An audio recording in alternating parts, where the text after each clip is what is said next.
حقیقی ایمان والوں کی اللہ پاک نے جو بیان فرمائی، قرآن پاک میں فرمایا الذین اذا ذکر اللہ، اہل ایمان کی یہ پہچان ہے جب ان کے سامنے اللہ کا ذکر کیا جاتا ہے وجلت قلوبہم، ان کے دل کانپ جاتے ہیں، ان کے دل گھبرا جاتے ہیں۔ کیا مطلب؟ ذکر میں تفصیل میں زیادہ جانے کا موقع نہیں ہے۔ ذکر سے مراد تسبیحات پڑھنا نہیں ہے، ورنہ تسبیح والے ذکر کے متعلق تو تطمئن القلوب، الا بذکر اللہ تطمئن القلوب فرمایا۔ اللہ کے ذکر سے تو دلوں کو اطمینان ہوتا، اور یہ آپ کہہ رہے ہیں اللہ کا ذکر جب ان کے سامنے ہوتا ہے تو وجلت قلوبہم، ان کے دل گھبرا جاتے ہیں، کانپ جاتے ہیں، بے چین ہو جاتے ہیں۔ تو ذکر سے کیا مراد ہے؟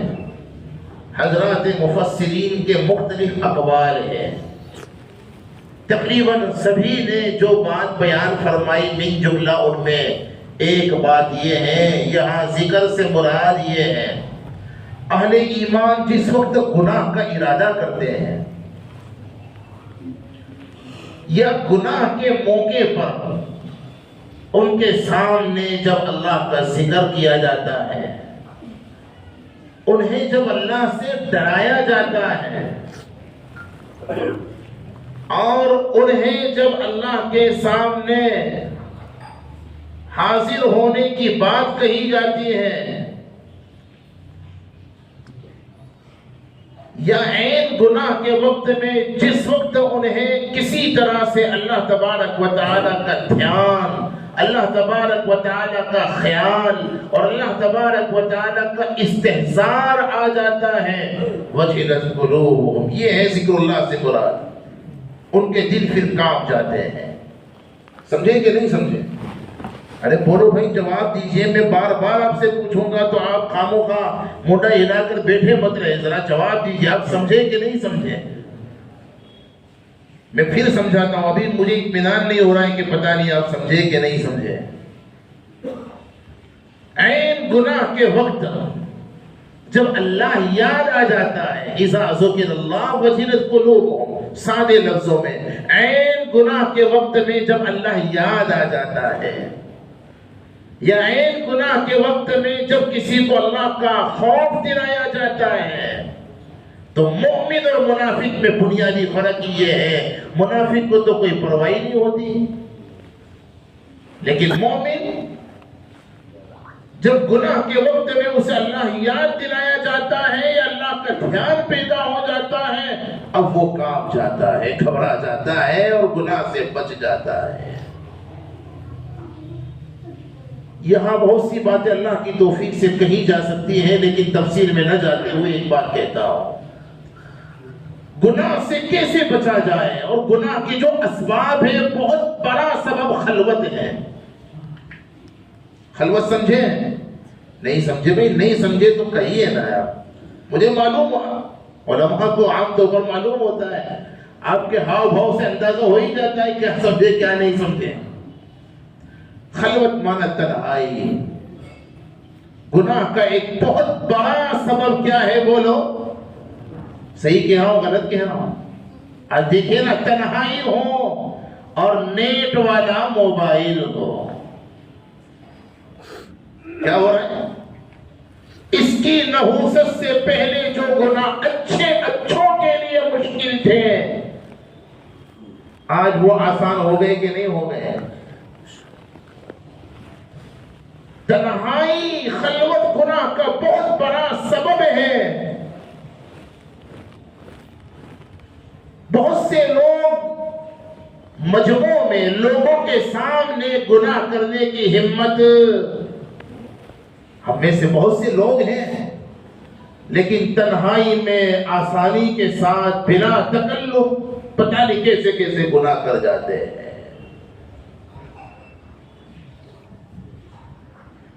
دیکھیے نا، راتوں کی تنہائی میں آج جوانوں کا کیا حال ہے، موبائل پر چیٹنگ شیٹنگ شروع ہے.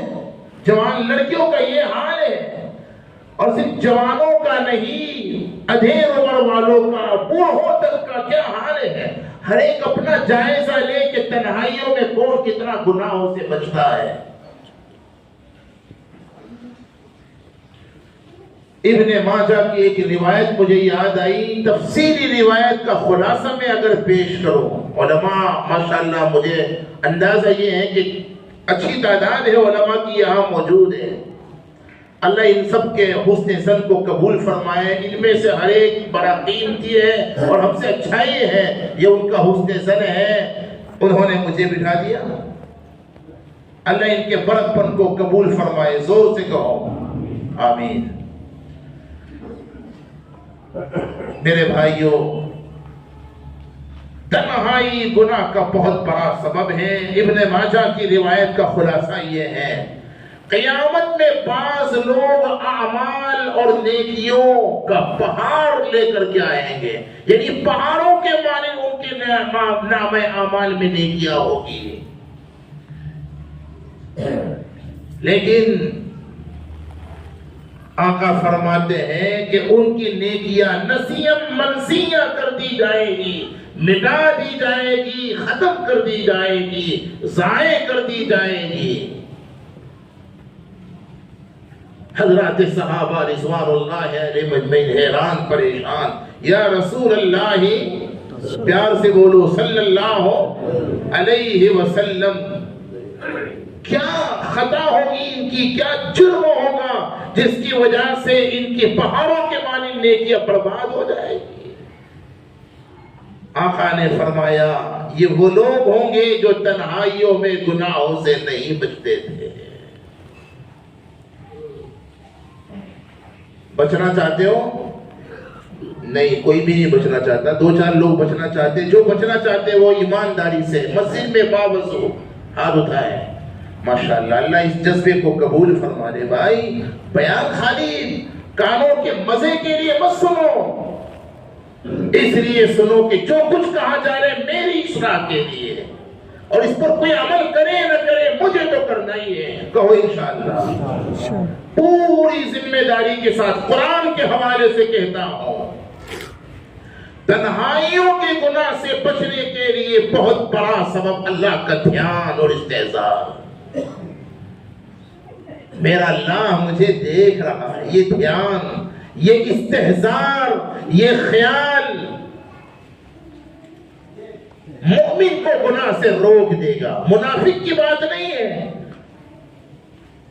مومن اور منافق میں یہی فرق ہے. جب تنہائی ہو نا، اس وقت گناہ سے بچنے کے لیے اللہ کا دھیان کرو، اللہ کا خیال کرو. میرا اللہ مجھے دیکھ رہا ہے. کیا کہا قرآن نے؟ دعوت فکر دیتے ہوئے فرمایا، قرآن پاک میں فرمایا، الم یعلم بان اللہ یرا. کیا لوگوں کو یہ معلوم نہیں کہ ان کا رب انہیں دیکھ رہا ہے؟ تنہائیوں میں بھی، مجموع میں بھی، دن میں بھی، رات میں بھی. ہے نا؟ ہمارا ایمان ہے کہ نہیں ہے؟ نہیں ہے، کمزور ہے، تبھی تو گناہ ہو رہا ہے.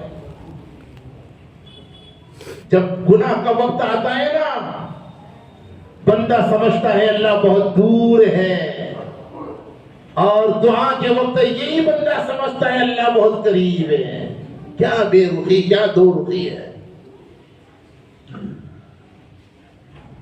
خلوت میں معصیت سے حفاظت کے لیے ذکر اللہ کا اہتمام. تنہائی میں گناہ سے اگر بچنا چاہتے ہیں، اللہ کا ایک تو دھیان، اور اس موقع پر اللہ کا ذکر. قرآن پاک کی تلاوت بھی اللہ کا ذکر ہے، دعا بھی اللہ کے ذکر کی ایک شکل ہے.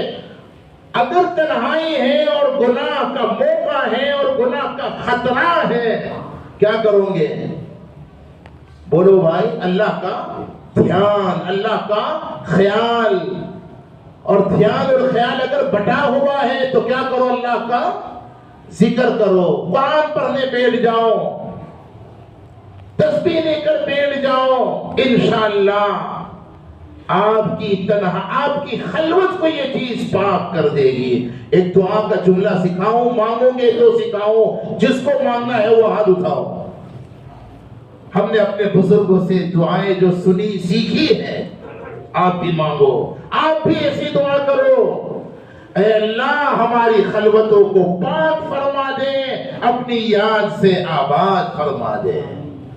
بولو بولو، اے اللہ ہماری خلوتوں کو پاک فرما دے، اپنی یاد سے آباد فرما دے۔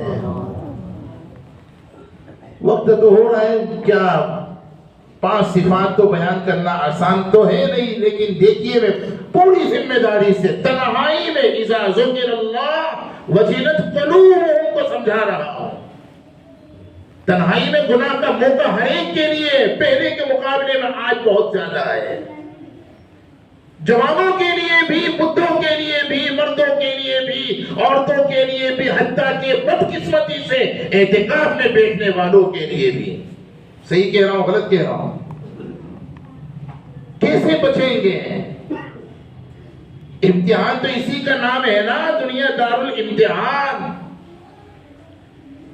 اس وقت اگر گناہ سے اللہ کا دھیان، میرا اللہ مجھے دے، میرا ابا تو نہیں دیکھ رہا۔ جوانوں، راتوں کی تنہائیوں میں جب تم کمرہ بند کر کے پردہ ڈال دیتے ہو کہ کوئی نہ دیکھے، امام ربانی، محبوب سبحانی، غوث سمدانی حضرت شیخ عبد القادر جیلانی فرماتے ہیں اس وقت اللہ کی غیرت کو جوش آتا ہے، اور اللہ کی غیرت پکارتی ہے کہ اے جوان اور اے انسان، تو اپنی طرف دیکھنے والوں سے ہر ایک سے ڈرتا اور شرماتا گھبراتا ہے، اور مجھے سے نہیں ڈرتا گھبراتا شرماتا ہے۔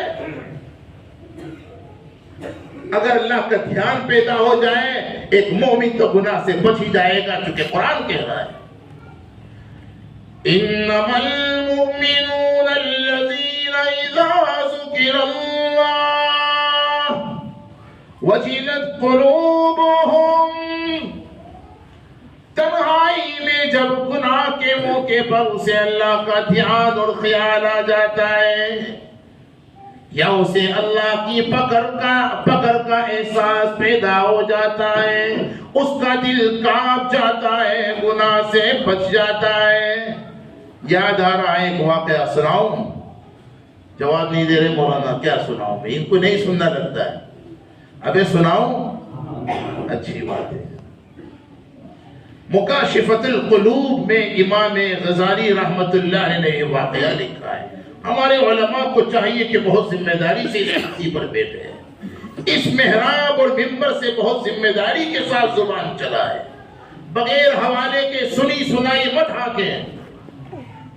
بہت افسوس کی بات ہے، بعض لوگ سنی سنائی ہانکتے ہی رہتے، ٹھوکتے ہی رہتے، کوئی احساس نہیں ہے کہ جو کچھ حضور کے نام پر بیان کیا جائے خالی جھوٹ ہے۔ بہت ذمہ داری والی کرسی ہے، بہت ذمہ داری والا محراب منبر ہے، حوالہ بات کی جائے اور قرآن و سنت کو پیش کیا جائے، اور کوئی بات ہو تو بالکل معتبر حوالوں کے ساتھ، دھوکہ دھوکی نہ کریں، جیسا سنا دیا، یہ کیا بدعقلی ہے۔ امام غزالی رحمت اللہ علیہ نے ایک جوان کا قصہ جلدی سے سنا دوں۔ ایک طرفہ وہ عاشق ہو گیا تھا کسی سے، اس کو عشق ہو گیا تھا، اب وہ بیچاری بڑی بھولی بھالی خاتون تھی، اسے تو کچھ پتا بھی نہیں، اس کے فرشتے بھی نہیں، اب یہ پیچھے پھر رہے ہیں، لٹو بنا ہوا ہے۔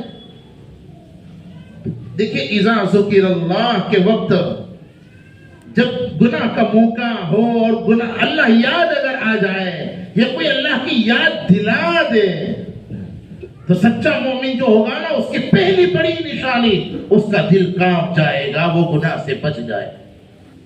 امام غزالی نے لکھا ہے کہ بہت فیلڈنگ بھرتا رہتا تھا، سمجھے نا، لیکن وہ ہاتھ بھی نہیں آ رہی تھی، کوئی موقع ہی نہیں دے، موقع مل بھی نہیں رہا تھا۔ اتفاق سے ایک مرتبہ سفر کا جب پتا چلا کہ میری معشوقہ سفر میں جا رہی ہے، اس زمانے کے سفر آپ جانتے ہیں قافلوں کی شکل میں ہوا کرتے تھے، ایسی سہولتیں تو تھی نہیں. اب اس لٹو کو، اس مجنون کو سفر کی ضرورت تو تھی نہیں. اس نے سوچا کہ سفر میں تو موقع مل ہی جائے گا. اس کو پانے کے لیے اس نے سفر شروع کیا. ایسے اللہ والے بھی ہم نے دیکھے ہیں. مفتی تقی عثمانی صاحب نے فرمائے، ہم نے پڑھا ہے، بعض لوگوں کو اللہ والوں سے جن کو جذبہ ہوتا ہے، محبت ہوتی ہے، اللہ کے لیے جو عقیدت ہوتی ہے، ہم نے ایسا بھی دیکھا ہے اللہ والوں کے ساتھ ان کی معیت کے لیے، ان کے ساتھ کے لیے ایک ملک سے دوسرے ملک کوئی بزنس نہیں اور کوئی دوسرا دنیاوی کام نہیں، صرف ان کی معیت کے لیے لمبا چوڑا خرچ کر کے سفر کر رہے ہیں. خیر، اس نے سوچا کہ بھائی سفر میں تو موقع مل ہی جائے گا، اور اس کے مطابق اسے موقع ایک مرتبہ مل ہی گیا. سفر کی پہلی منزل پر رات میں جب پڑاؤ ڈالا، قافلے والوں نے ہر ایک اپنے اپنے خیمے میں جا کر کے آرام کرنے لگا. یہ خاتون بھی اب یہ رات کی تنہائی کا موقع پا کر اس خاتون کے پاس گیا اور اس نے اپنی محبت کا اظہار کر دیا. اس عفیفہ اور پاک دامن عورت نے سوچا کہ جوش کے بجائے ہوش کے ایسے موقع پر کام لینا چاہیے. اور جوانوں، آج کل کے جو حالات ہیں نا، آج کل کے حالات میں وہ لوگ جو اللہ کے باغی ہیں اور جن کے رگوں کے اندر ناپاک خون دوڑتا ہے، وہ بھی اور ان کے بڑے بھی منظم سازش کے ذریعے سے یہ چاہتے ہیں کہ مسلمانوں کے جوانوں کو جوش دلایا جائے، انہیں بھڑکایا جائے، ان کی عبادت کا ہو اور ان کے محلوں میں ایسے ایسے نعرے لگائے جائیں جس سے یہ جوان جوش میں آ جائیں اور بھڑک جائیں، اور پھر فسادیوں کو فساد کا موقع. سمجھو، جوش کا نہیں، ہوش میں آنے کا وقت ہے. دشمنوں کی چالوں کو سمجھنے کا وقت ہے. اپنا بہترین دینی دنیاوی لیڈر اور رہبر کو منتخب کرنے کا وقت ہے اور اس کی رہبری میں چلنے کا وقت ہے. کرو گے انشاءاللہ؟ کون کرے گا؟ اپنے اپنے علاقوں میں کم سے کم ایسا ایک ٹیم بناؤ، کسی پر اتفاق کر لو. جوش میں نہیں، ہوش میں آؤ. اس نے سوچا کہ یہ کوئی جوش کا موقع نہیں، ہوش سے کام لینے کا وقت ہے. اللہ ہمیں بھی ہوش سے کام لینے کی توفیق عطا فرمائے، آمین. خیر، تو وہ اس خاتون نے اس سے کہا، سمجھداری سے کام لے. اچھا، تم بڑی محبت کرتے ہو، جتنی تم محبت کرتے ہو اس سے زیادہ میں بھی تم سے محبت کرتی ہوں. یہ تو اچھل پڑا، واضح ہوا. اس نے جو سوچا تھا ذہنی طور پر تیاری رکھی تھی کہ سینڈل پڑے گا کہ جھاپٹ پڑے گا، کوئی بات نہیں، کھا لیں گے. اور یہاں تو معاملہ ہی الٹا. اب وہ کہنے لگی، دیکھیں بڑے ہوش سے کام لیتے ہوئے کہا کہ ایسا کرو، قافلے والے جتنے بھی ہیں ذرا سب کو دیکھ لو، کوئی جاگ تو نہیں رہا، کوئی ہمیں دیکھ تو نہیں رہا. یہ تو دوڑتا ہوا خیمے سے نکلا اور ہر ایک کے خیمے میں جا جا کر کے ٹٹول کر جانچ کر کے آیا اور خوش خوش ہو کر کہنے لگا، ہر ایک کے خیمے میں جا جا کر میں نے دیکھا، کوئی بھی نہیں دیکھ رہا، ہر ایک سو گیا ہے. اس خاتون نے کہا، سب سو گئے؟ ہاں، سب سو گئے. کہا، رب بھی سو گیا؟ میرا رب بھی سو گیا؟ سب تو نہیں دیکھ رہے لیکن میرا رب تو دیکھ رہا ہے. دل سے کہی تھی نا بات، دل میں اتر گئی. اللہ کی شان کیا ہے؟ اللہ لا الہ الا هو الحی القیوم لا تأخذه سنة ولا نوم. اللہ کو نہ نیند آتی ہے نہ اونگ، وہ سونے سے بھی پاک ہے، اونگنے سے بھی پاک. پتہ نہیں کس دل سے اس نے یہ جملہ کہا تھا، تو دل میں ہی اتر گیا وہ جملہ۔ سب تو سو گئے، رب تو جاگ رہا ہے، سب تو نہیں دیکھ رہے، میرا رب تو دیکھ رہا ہے۔ اسی وقت اللہ کا خیال آتے ہی گناہ سے باز آ گیا اور توبہ کر لی۔ لکھا ہے یا تو اسی رات یا کسی اور موقع پر جلدی ہی اس کا انتقال ہو گیا۔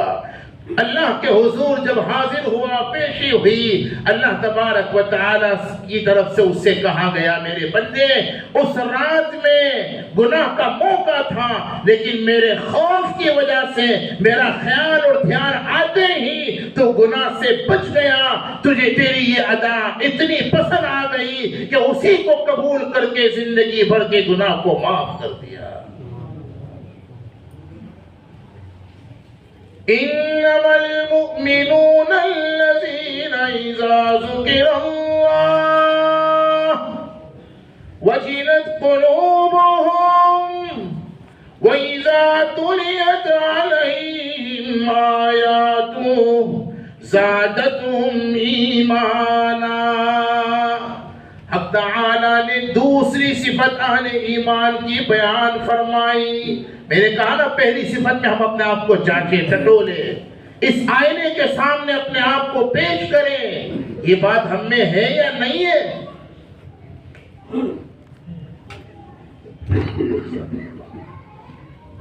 میرے بھائیوں، ایمان کے فضائل ہمیں بڑا الحمدللہ فخر ہونا چاہیے اپنے ایمان پر، اور اپنے ایمان سے شرماؤ نہیں، گھبراؤ نہیں، حالات کیسے بھی ہو اپنے ایمان کا اظہار کرو، اور سخت حالات صحابہ کی طرح ہمارے ایمان میں اضافے کا سبب بننے چاہیے، کمی کا نہیں۔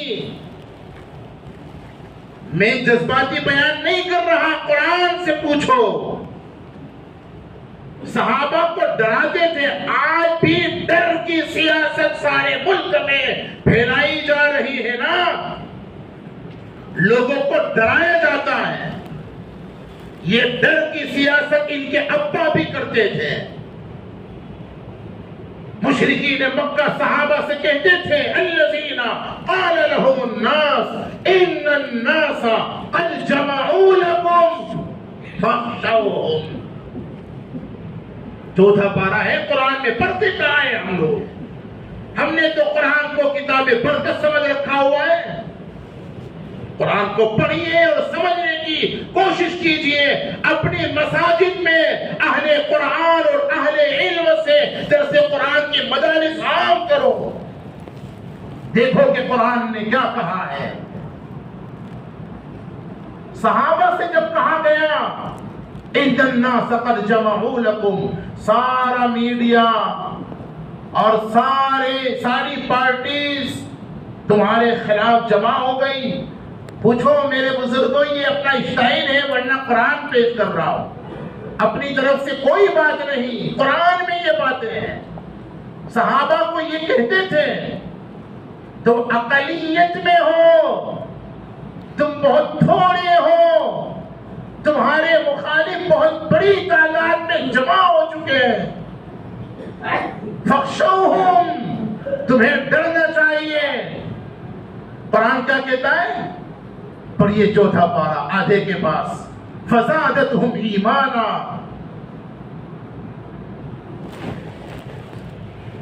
ان کے ایمان میں اضافہ ہو جاتا تھا۔ ڈرتے نہیں، جو اللہ سے ڈرنے والوں سے یاد رکھو، جو اللہ سے ڈرتا ہے اس سے دنیا ڈرتی ہے، اور جو حقیقت میں اللہ سے نہیں ڈرتا ساری دنیا ہی اسے ڈراتی ہے۔ ایک اللہ کا ڈر پیدا کرو اور عزم اور ارادہ کر لو، مر جائیں گے لیکن ایمان کے ساتھ اسی ملک میں زندہ رہیں گے، اور موت آئے گی تو ایمان کے ساتھ اسی ملک کی مٹی میں دفن ہو جائیں گے، لیکن کبھی کسی ادنا اور کسی بڑے فائدے کے لیے اپنے ایمان کا اور ایمان کی کسی ایک بات کا بھی ہرگز سودا نہیں کریں گے۔ اذا تلیت علیہم آیاتہ زادتہم ایمانا، قرآن کہتا ہے اہل ایمان کی دوسری صفت، دوسرا وصف، ان کے سامنے جب قرآن پڑھا جاتا ہے نا زادتہم ایمانا، ان کے ایمان میں اضافہ ہو جاتا. ابھی یہاں بھی بہت سی باتیں ایمان میں کمی بیشی ہوتی ہے. ایک بحث علمی بحث، اور ایمان سے کیا مراد؟ کیفیت، ایمانی کیفیت میں. اور پھر جب ایمانی کیفیت میں اضافہ ہوتا ہے اس کی کیا علامات، پڑھیے نا مزہ آ جائے گا. قرآن پڑھو گے نا، تفاسیر جب پڑھو گے سنو گے مزہ آ جائے گا. لیکن حضرات معتبر علماء کی نگرانی میں پڑھیے. ہاں استاد اور رہبر معتبر علماء کو بنائیے، انٹرنیٹ کو نہیں. اپنا استاد اور اپنا رہبر معتبر جن کا علم گہرا ہے ایسے علماء کو بنائیے، یوٹیوبر کو نہیں. کیا کہا؟ یوٹیوبر کو نہیں. جن کا علم گہرا ایسے علماء کو اپنا رہبر بنائیے، ان سے قرآن و سنت کو سمجھیے، مزہ آئے گا. یہ زادتہم ایمانا پر پھر کلام کیا ہے محققین اور مفسرین نے. کیا مطلب؟ جب ایمان میں اضافہ ہوتا ہے تو اس کی کیا علامتیں ہیں؟ کیا کروں، وقت ہو گیا ہے لیکن بس جلدی سے سمیٹ لیتا ہوں. کسی اور موقع کے لیے رکھیے بھائی. یہ دو چار لوگوں نے انشاءاللہ کہا جن کو ضرورت ہے، باقی تو کسی کو ضرورت ہے کہاں. پھر زور سے بولو یار. چلے ماشاءاللہ. زادتہم ایمان، ایمان میں جب اضافہ ہوتا ہے نا قرآن سن کر کے، اذا تلیت علیہم آیاتہ زادتہم ایمانا، تو ایمان میں اضافے کی علامت یہ ہے اعمال کا شوق پیدا ہوتا ہے، اور نیک اعمال کے بعد اطمینان نصیب ہوتا ہے، اور گناہ کے بعد بے چین ہو جاتا ہے. یہ علامت زادتہم ایمانا کی علامت. اور وعلی ربہم یتوکلون، دنیا دار الاسباب ہے، اسباب تو اختیار کرتے ہی ہیں. پھر یہاں بھی علماء نے کلام کیا اسباب کی بنیادی طور پر دو قسمیں ہیں، اور کون سے اسباب کا کیا حکم ہے یہ علمی باتیں ہیں. قرآن تو قرآن ہے بھائی. ابھی ہم وہاں ویراول میں کہہ رہے تھے حضور کا ہر فرمان اگر معجزہ ہے تو خدا کی قسم اللہ کے قرآن کی ہر آیت بھی معجزہ ہے. ایسی جامع آیت قرآن کے حق ہونے کی علامت قرآن کی ہر آیت ہے. اس کی طرح کوئی پیش ہی نہیں کر. بہت کوششیں ہوئی ہے زمانے نزول قرآن سے لے کر آج تک، لیکن ممکن ہی نہیں. خیر، وَعَلَىٰ رَبِّهِمْ يَتَوَكَّلُونَ، اسباب تو اختیار کرتے ہیں. جس چیز کے حصول کے لیے اللہ نے جو سبب دنیا میں بنایا اس سبب کو ضرور اختیار کرو، لیکن نتیجہ کس پر چھوڑو؟ بولو اللہ. یہی توکل ہے. وَعَلَىٰ رَبِّهِمْ يَتَوَكَّلُونَ، اللہ ہی پر بھروسہ کرنا یہ اہل ایمان کی پہچان ہے. اپنی دکان پر بھروسہ کر لینا اور اپنے اسباب ہی پر بھروسہ کر کے بیٹھ جانا یہ بھی بے ایمانی ہے، اور اسباب کو بالکل چھوڑ ہی دینا یہ بھی شریعت کی تعلیم نہیں ہے. ہاں جن کا بہت اونچا مقام ہے، جن کو سب سے اعلیٰ درجے کا توکل حاصل ہے، ایسے اللہ والوں کی بات اور شان الگ ہے. ہمیں تو یہی حکم ہے. اللہ نے دنیا میں جو اسباب اختیار کیے، جس چیز جیسے بیمار ہوئے تو اس کے شفا کے لیے دوا سبب ہے. سبب اختیار کریں، نتیجہ اللہ پہ چھوڑیں. دل میں یقین یہ ہو کہ تاثیر تو ضرور دوا اور دعا میں ہے، لیکن شفا مریض کی دستے خدا میں ہے. اسباب اختیار کرنا، نتیجہ اللہ پہ چھوڑنا، یہ ہے توکل کی حقیقت. اہل ایمان کی تیسری پہچان وَعَلَىٰ رَبِّهِمْ يَتَوَكَّلُونَ. چوتھی علامت جلدی سے، الَّذِينَ يُقِيمُونَ الصَّلَاةَ. حالات موافق ہو یا مخالف، بظاہر گراہک پھیرتا ہو یا جاتا ہو، نماز کبھی نہیں چھوڑتے. رمضان ہو یا غیر رمضان، خوشی ہو یا غمی، دن ہو یا رات، سردی ہو یا کبھی بھی نہ مسلمان کا مرد نماز چھوڑ سکتا ہے نہ عورتیں. اچھا یقیمون الصلاۃ، نماز پڑھتے نہیں، قائم کرتے ہیں. پڑھنا اور قائم کرنے میں پھر فرق ہے، اس کو بھی مفسرین بیان کرتے ہیں. جیسے تیسے پڑھ لینا یہ تو نماز پڑھنا ہوا، اور خشوع اور خضوع کے ساتھ سنت کے مطابق پڑھنا، اخلاص نیت اور اتباع سنت کے مطابق نماز پڑھنا، اقامت صلاۃ. یہی وہ نماز ہے جو بندے کو گناہ سے پھر روکتی ہے، پھسپھسی نماز نہیں.